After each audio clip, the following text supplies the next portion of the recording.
معراج کے دولہ میرے نبی، سبحان اللہ میرے نبی، معراج کے دولہ میرے نبی، سبحان اللہ میرے نبی۔ ہمارے بدن پہ اتنے بال نہیں ہیں جتنے رسول اللہ کے احسانات ہیں۔ ہمارا ایک ایک بال قرض رسالت میں جکڑا ہوا ہے۔ خدا شناسی تو بڑی دور کی بات ہے، ہم خود شناس بھی نہیں تھے۔ ہمیں تو اپنے آپ کا بھی نہیں پتا تھا کہ ہم کون ہیں۔ اور مجھے بتاؤ، جس کو یہ بھی نہ خبر ہو کہ میں کون ہوں، اس کے پلے ہوتا کیا ہے؟ اقبال نے کہا تھا نا، اپنے من میں ڈوب کر پا جا سراغ زندگی، میرا نہیں بنتا تو نہ بن، اپنا تو بن۔ اور یہ اپنا بھی نہیں تھا، اسے پتہ ہی نہیں تھا، اسے شعور ذات ہی نہیں تھا، اسے خود آگہی کا نور ہی نصیب نہیں ہوا تھا۔ تبھی تو انسان ہو کے، اشرف المخلوقات ہو کے، درختوں کو، پتھروں کو، حشرات الارض کو، چوپایوں کو اپنا معبود سمجھتا تھا۔ انسان کی پیشانی کہاں کہاں رسوا نہیں ہوئی، درختوں کی جڑوں کو اس نے سجدہ کیا ہے۔ یہ کیچوا نہیں ہوتا مچھلی پکڑنے کے لیے جس کو کانٹے سے لگاتے ہیں، کسی زمانے میں یہ بھی انسان کا معبود رہا ہے۔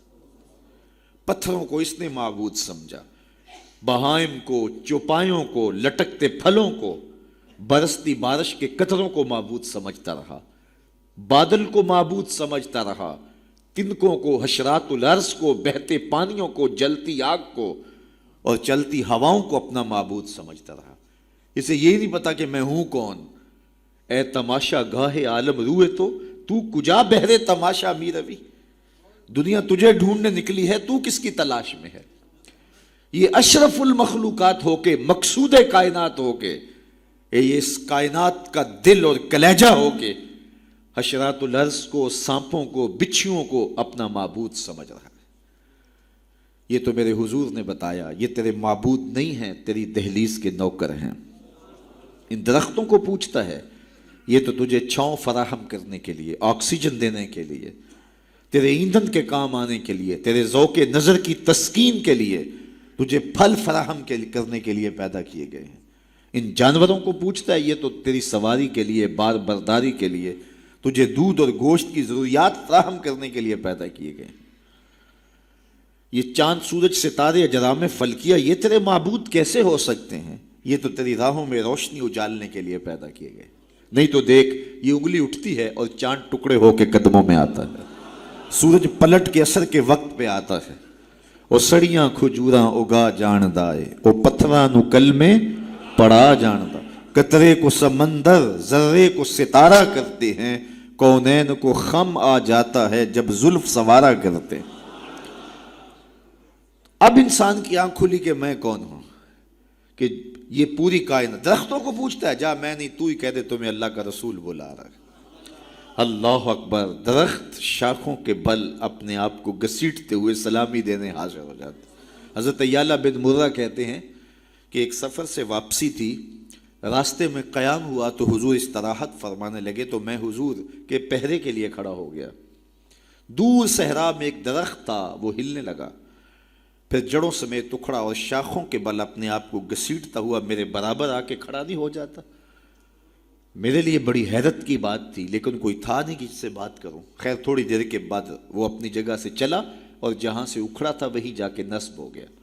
حضور بیدار ہوئے تو سلام عرض کرنے کے بعد میں نے پہلی بات یہی عرض کی، میں نے کہا حضور، وہ سامنے والا جو درخت ہے تھوڑی دیر قبل اپنی جگہ سے اکھڑا تھا، شاخوں کے بل اپنے آپ کو گھسیٹتا ہوا یہاں آیا، رکا، جھومتا رہا، پھر واپس چلا گیا۔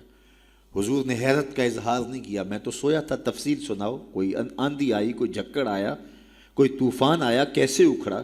حضور مسکرا دیے اور فرمایا، ھذہ شجرۃ استاذنت ربھا، فرمایا یہ درخت ہے، اس نے رب سے اجازت مانگی تھی، مالک تیرا محبوب نیڑے آیا ہے، سلام نہ کر رہا ہوں، فاذن لھا، تو رب نے اس کو اجازت دے دی تھی، یہ مجھے سلامی پیش کرنے آیا تھا۔ تو پوری کائنات تو ان کے حسن کا طواف کرتی دکھائی دیتی ہے۔ وہ انگلی اٹھاتے ہیں، چاند کے ٹکڑے ہوتے ہیں، سورج پلٹ کے اثر کے وقت پہ آتا ہے، درخت کلمہ پڑھ رہے ہیں، کنکر بول کے گواہیاں دے رہے ہیں۔ اب انسان کی آنکھ کھلی کہ میں جن کو معبود سمجھتا تھا، یہ تو ہمارے گرد طواف کر رہے ہیں۔ اب اس کی آنکھ کھلی، اب شعور سنبھلا، اور اب وہ سمجھنے لگا کہ میں کون ہوں، اپنی حیثیت سے اب آگاہ ہوا۔ اللہ اکبر، بے خبر تو جوہر آئینہ ایام ہے، تو زمانے میں خدا کا آخری پیغام ہے۔ اسے اب اپنی ذات کا شعور ہونے لگا۔ خود سے ملاقات ہی تب ہوئی جب حضور تشریف لائے۔ تو راز کن فقاں ہے، اپنی آنکھوں پر آیا ہو جا، خودی کا رازداں ہو جا، خدا کا ترجمہ ہو جا، خودی میں ڈوب جا غافل، یہ سر زندگانی ہے، نکل کر حلقہ شام و سحر سے جاویداں ہو جا، مسافے زندگی میں سیرت فولاد پیدا کر، شبستان محبت میں حریر و پر نیا ہو جا، گزر جا بن کے سیل تند رو کو ہو بیاباں سے، گلستان راہ میں آئے تو جوئے نغمہ خاں ہو جا، تیرے علم و محبت کی نہیں ہے انتہا کوئی، نہیں ہے تجھ سے بڑھ کر ساز فطرت میں نوا کوئی۔ اسے اب پتہ چلا، اپنی ذات کی شناخت اب ہوئی۔ اللہ اکبر، کانپتا ہے دل تیرا اندیشہ طوفان سے کیا، نا خدا تو، بحر تو، کشتی بھی تو، ساحل بھی تو، دیکھ آ کر کوچائے چاکے گریباں میں کبھی، کیس تو، لیلا بھی تو، صحرا بھی تو، محمل بھی تو، وائے ناکامی کہ تو محتاج ساکی ہو گیا، میں بھی تو، مینا بھی تو، مستی بھی تو، حاصل بھی تو، آہ کس کی جستجو آوارہ رکھتی ہے تجھے، راہ تو، رہرو بھی تو، رہبر بھی تو، منزل بھی تو، بے خبر تو جوہر آئینہ ایام ہے، تو زمانے میں خدا کا آخری پیغام ہے۔ تو اب انسان کو اپنی ذات کا شعور ہوا۔ خدا شناسی تو بڑی دور کی بات ہے، میں کہتے ہیں انسان کی اپنی ملاقات اپنے آپ سے تب ہوئی جب حضور آئے، خودی کا شعور تب ملا جب حضور آئے، من سے آگہی تب ہوئی جب حضور آئے۔ تو اگر وہ تشریف فرما نہ ہوتے، خدا شناسی تو بڑی منزل ہے، انسان خود شناس بھی نہ ہوتا، اپنے ذات سے بھی آگاہ نہ ہوتا، انسان ہو کے انسانوں کے گلے چیر رہا تھا۔ سکا باپ اپنی بیٹی زندہ درگور کر کے فخر کرتا تھا کہ میں نے اپنی آبرو بچا لی ہے۔ مائیں دنیا کی منڈیوں میں بکتی تھیں، باپ کی توقیر کوئی نہیں تھی، اور یہ تو میرے حضور آئے جنہوں نے آ کے بتایا کہ بیٹی عزت کی جگہ پر ہے۔ آپ نے یہ حدیث بارہا سنی ہوگی، علماء کرام سے بارہا سنی ہوگی، لیکن ذرا اس کو اس پہلو میں دیکھو۔ جب بیٹیوں کو زندہ درگور کر کے باپ فخر کر رہا تھا، اس زمانے میں میرے حضور نے کہا میری بیٹی میرے جگر کا ٹکڑا ہے۔ یہ صرف کلمہ تحسین ہی نہیں ہے، یہ ایک کلمہ جہاد ہے۔ اس دور میں جب بیٹیوں کو زندہ درگور کر کے باپ فخر کر رہا تھا، آج تو ہر شخص اپنی بیٹی کو قرار جان سمجھتا ہے، بیٹی کو آنکھوں کا نور سمجھتا ہے، نور نظر سمجھتا ہے، بیٹی کے جہیز کے لیے باپ اپنی ساری زندگی لگا دیتا ہے، پردیس کاٹ دیتا ہے، جوان بھائی فیکٹری میں اوور ٹائم لگاتا ہے میں بہن کے ہاتھ پلے کرنے۔ تو آج اگر بیٹی کے بارے میں کوئی محبت بھرے جملے کہے جائیں تو بڑی بات نہیں ہے۔ جب باپ زندہ درگور کر کے فخر کرتا تھا، معاشرے سے اسے داد ملتی تھی کہ تو نے بیٹی کو زندہ درگور کیا ہے، اس زمانے میں میرے حضور نے کہا کہ میری بیٹی میرے جگر کا ٹکڑا ہے۔ اللہ اکبر، کیسی تبدیلی آئی۔ ایک موقع آیا، فرمایا کہ جو دو بیٹیاں یا دو بہنیں ان کی اچھی تربیت کرے اور ان کو پروان چڑھائے اور ان کی اللہ کی رضا کے لیے شادی کر دے تو قیامت کے دن وہ میرے ساتھ اس طرح قریب ہوگا جس طرح یہ دو انگلیاں قریب ہیں۔ تو مجلس میں موجود ایک صاحب اٹھے، کہا حضور اگر کسی کی دو بیٹیاں نہ ہوں تو ذرا اس کے پیچھے جھانکنے کی کوشش کیجئے، کہاں بیٹیاں زندہ درگور ہوتی تھیں اور کہاں ایک بیٹی والا سوچ رہا ہے کاش کہ میری بھی دو بیٹیاں ہوتی اور میں یہ احساس پاتا۔ تو یہ معاشرے کو ایک رنگ دیا، معاشرے کو ایک آہنگ دیا، خدا شناسی بھی دی، خود شناسی بھی دی، انسانی حقوق جو پامال ہو رہے تھے ان کو بحال بھی کیا۔ انسان اپنی عزت برباد کر رہا تھا، اجرام فلکی اور مظاہر فطرت کے سامنے ان کے چرنوں میں جھک کر کے اس کو اس کی خودی کا سبق دیا کہ تو کون ہے اور کہاں کھڑا ہے۔ ایک شخص ایمان لانے کے بعد حضور کی خدمت میں حاضر ہوا اور کرتا ہے جاہلیت کے زمانے کی دو باتیں ہیں، ایک یاد آتی ہے تو ہنسی نہیں رکتی اور ایک بات یاد آتی ہے تو آنسو نہیں تھمتے۔ کہا وہ کون سی دو باتیں ہیں؟ کہا وہ بات جو یاد آئے تو ہنسی نہیں رکتی وہ یہ ہے کہ میں ایک لمبے سفر پہ گامزن تھا، میں نے سفری معبود پتھر کا بنا ہوا ایک بت بھی اپنے سامان میں باندھ لیا کہ راستے میں پوجا پاٹ بھی چلتی رہے گی، لیکن جب سامان اٹھایا تو سامان بہت بوجھل تھا۔ میں نے سوچا کہ یہ تو میں اپنے ہی معبود کے بوجھ تلے دب کے رہ جاؤں گا، تو میں نے اس کو نکال دیا اور آٹا یا ستو گوندھ کر کے میں نے ایک چھوٹا سا معبود تیار کیا اور اس کو دھوپ میں رکھ کے خشک بھی کر لیا کہ مزید ہلکا پھلکا ہو جائے، اور اس کو اپنے سامان میں اپنے ساتھ رکھ لیا۔ پوجا پاٹ بھی چلتی رہی۔ خیر جو میرا اندازہ سفر تھا، توشہ سفر بھی میں نے اس کے مطابق لیا تھا، لیکن سفر کوئی 2-4 دن اوپر چلا گیا، توشہ سفر ختم ہو گیا۔ ایک آدھ دن تو میں نے بھوک کاٹی، لیکن جب انتڑیوں میں بل پڑنے لگے اور مجھ سے گوارا نہ ہوا تو میں نے تھیلے سے اپنے اس معبود کو نکالا جو آٹے کا بنا ہوا تھا، اس کو پتھر پہ رکھ کے کوٹا، پھر اس میں پانی ڈالا، پھر اس کو گوندا، پھر روٹی پکائی، اور پھر کہا میرے معبود اب کام نہیں آئے گا تو کب آئے گا؟ اب تو میری انتڑیوں میں بل پڑ رہے ہیں۔ مجھے جاہلیت کے زمانے کی وہ یاد آتی ہے تو مجھے اس بت کی بے بسی پہ ہنسی آتی ہے۔ کیسا بے بس معبود تھا جو اپنے پجاری کو اتنا بھی گزارش نہیں کر سکتا تھا، مجھے پوجنے والے میرے پہ اتنا تو ترس کھا، اب مجھے دانتوں تلے چبا کے تاریک میدے میں پھینکے گا، پھر گندگی کے ڈھیر پہ ڈال آئے گا۔ آخر میں تیرا معبود رہا ہوں، میرے پر یہ قیامت تو نہ توڑ۔ تو ایک تو وہ یاد آتی ہے بات تو میری ہنسی نہیں رکتی، اور جو دوسری بات مجھے یاد آتی ہے تو میرے آنسو نہیں تھمتے، اور وہ یہ ہے کہ میری بیوی امید سے تھی اور میں لمبے سفر پہ گیا، کئی سالوں کے بعد واپس پلٹا تو میرے آنگن میں بیٹی کھیل رہی تھی۔ میری بیوی نے اس ڈر سے کہ کہیں بیٹی کو دیکھ کر کے زندہ درگور نہ کر دے، اس کے توتلے لہجے میں میرے لیے محبت ڈال دی تھی، اور وہ مجھے یا آباتا ہو کہہ کے مخاطبہ کرتی ہے اور میری ٹانگوں سے چمٹ جاتی۔ میں صفاق تھا اندر سے اور مجھے بڑا غصہ آیا۔ میں نے اپنی بیوی کو گھورا کہ ایک تو نے سانپ کو جنم دیا ہے اور دوسرا نخرے کر دی، اس کو باتیں سکھائی ہیں، اور موقع کی طاق میں رہا۔ لیکن اس بیٹی کے سینے میں میرے لیے اس کی ماں نے اتنا پیار ڈال دیا تھا۔ بیٹیاں تو ویسے بھی باپ سے ٹوٹ کے پیار کرتے ہیں، بیٹیوں کی محبت تو مثالی ہوتی ہے۔ پھر ماں نے محنت کی تھی کہ اس کا باپ کوئی انتہائی قدم نہ اٹھائے، تو اس کے لیے، اس کے باپ کے لیے بے پناہ محبتیں ڈال دی تھی۔ کہتے ایک دن میں نے موقع پایا اور اس بیٹی کو اٹھایا اور صحرا میں لے گیا۔ میرا خیال یہ تھا اس سے آج جان چھڑا لوں، اور گڑھا کھودنے لگا۔ کڑکتی دھوپ تھی، میرے بدن پہ پسینہ نمودار ہوتا تھا۔ وہ آگے بڑھتی اور اپنے دوپٹے سے میرے ماتھے کا پسینہ پوچھتی، لیکن میرا دل پھر بھی نرم نہ ہوا۔ خیر جب میں نے گڑھا کھود لیا تو باہر نکلا تو میری بیٹی نے سکھ کا سانس لیا کہ میرے باپ کی مشقت ختم ہوئی، لیکن وہ نہیں جانتی تھی کہ اگلی مشقت کس کی شروع ہونے والی ہے۔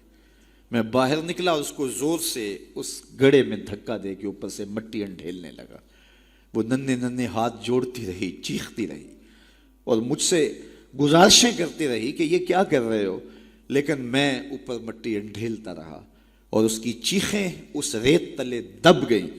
آج جب اسلام لایا ہوں تو اس کی چیخیں مجھے سونے نہیں دیتی۔ عرب کے ریگزاروں میں دبی ہوئی معصوم بچیوں کے سسکتے آنسو اور اس کی روتی آنکھیں کس کو پکار رہی تھیں؟ بیواؤں کی چیخیں فریاد کر کر کے کس کی منتظر تھیں؟ یتیم کس کو ڈھونڈ رہے تھے، کس کے منتظر تھے؟ زمانہ آنکھیں فرش بچھائے ہوئے کس کا انتظار کر رہا تھا؟ وہ جس کے نام پر داؤد نے نغمہ سرائی کی، وہ جس کے ذکر پر شاہ سلیمان نے گدائی کی، دل یحییٰ میں رہ گئے ارماں جس کی زیارت کے، لب عیسیٰ پہ آئے واز جس کی شان رحمت کے، جو بن کے روشنی پھر دیدہ یعقوب میں آیا، جسے یوسف نے اپنے حسن کی نئے رنگ میں پایا۔ نہ دانم آ گلے خنداں چے رنگ و بو دارت، کہ مرغے ہر چمنے آرزوئے او دارت۔ ہر کوئی منتظر ہے، کوئی ہاتھ پھیلا کے کہہ رہا ہے ربنا وابعث فیہم رسولا۔ مالک آنکھیں بوڑھی ہو گئیں، اب اس رسول کو بھیج بھی دے۔ حضرت عیسیٰ تو بولے مبشرم برسول یاتی من بعد اسمہ احمد، چلو نام بھی بتائے جا رہا ان کا نام احمد ہوگا۔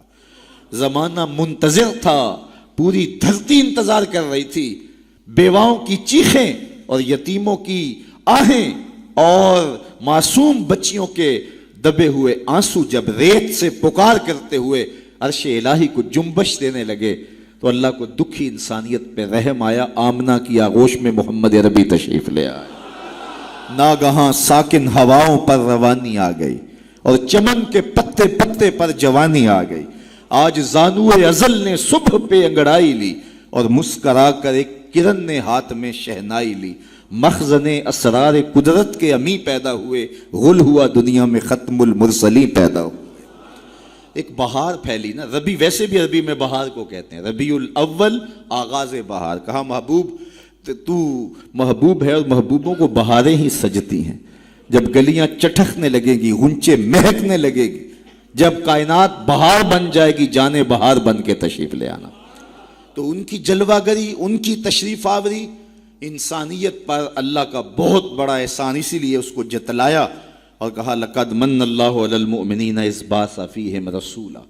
تو یہ احسان عظیم ہمارے اوپر ہوا، اتنی بڑی نعمت، وہ نعمت عظمیٰ جس کے لیے نبی منتظر رہے، نبیوں کی ٹیمیں منتظر رہیں، اور ہم نے کوئی آرزو تو نہیں کی تھی، وہ تو منتیں مانتے رہے۔ بحیرہ راہب کہاں بیٹھا تھا، نستورہ کہاں بیٹھا تھا، کہاں کہاں منتظر ان کی راہوں میں لوگ بیٹھے تھے۔ شب ہجر کی سختیاں، کوئی اس سے جا کے پوچھے، تیری راہ تکتے تکتے جسے صبح ہو گئی ہے۔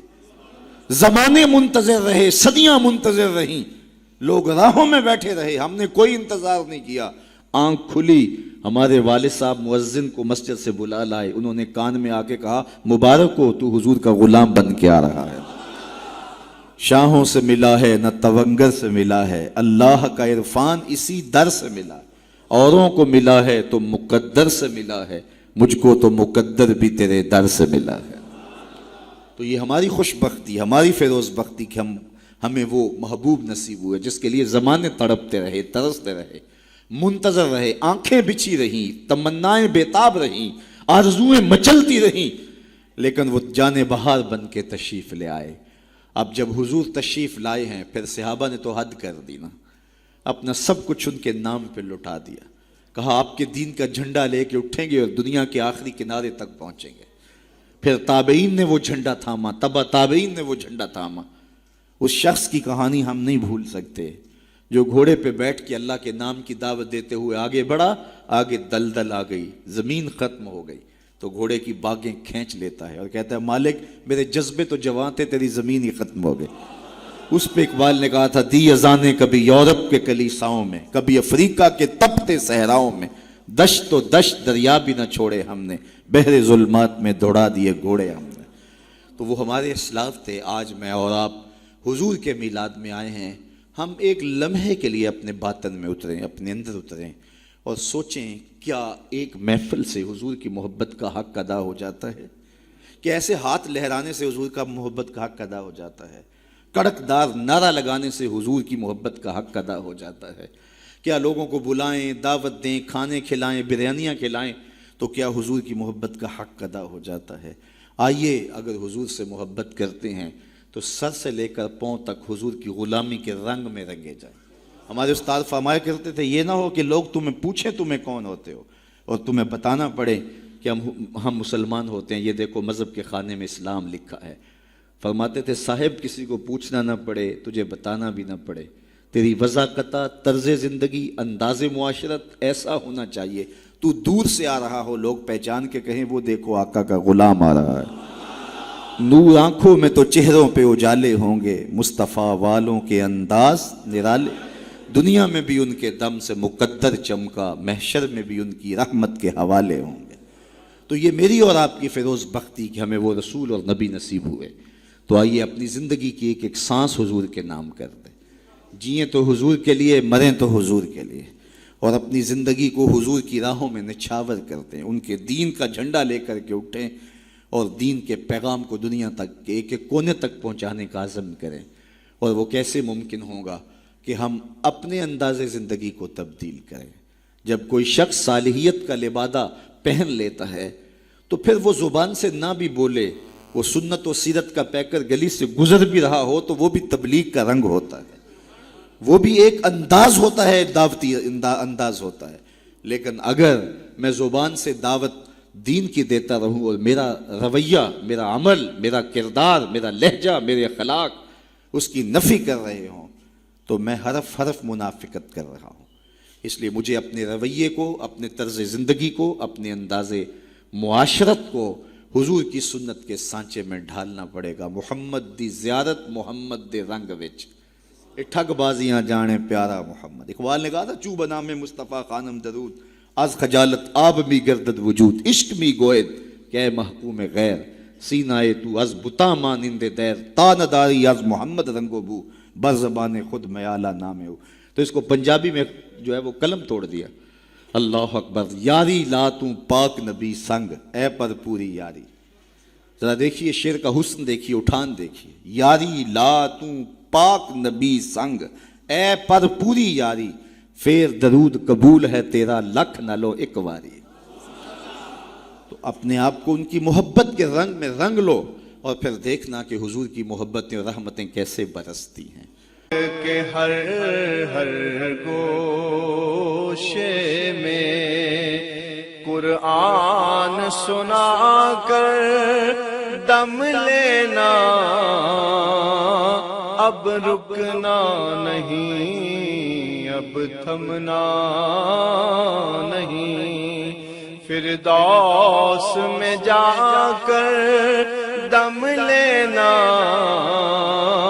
آفاق کے ہر گوشے میں قرآن سنا کر دم لینا، اب رکنا نہیں، اب تھمنا نہیں.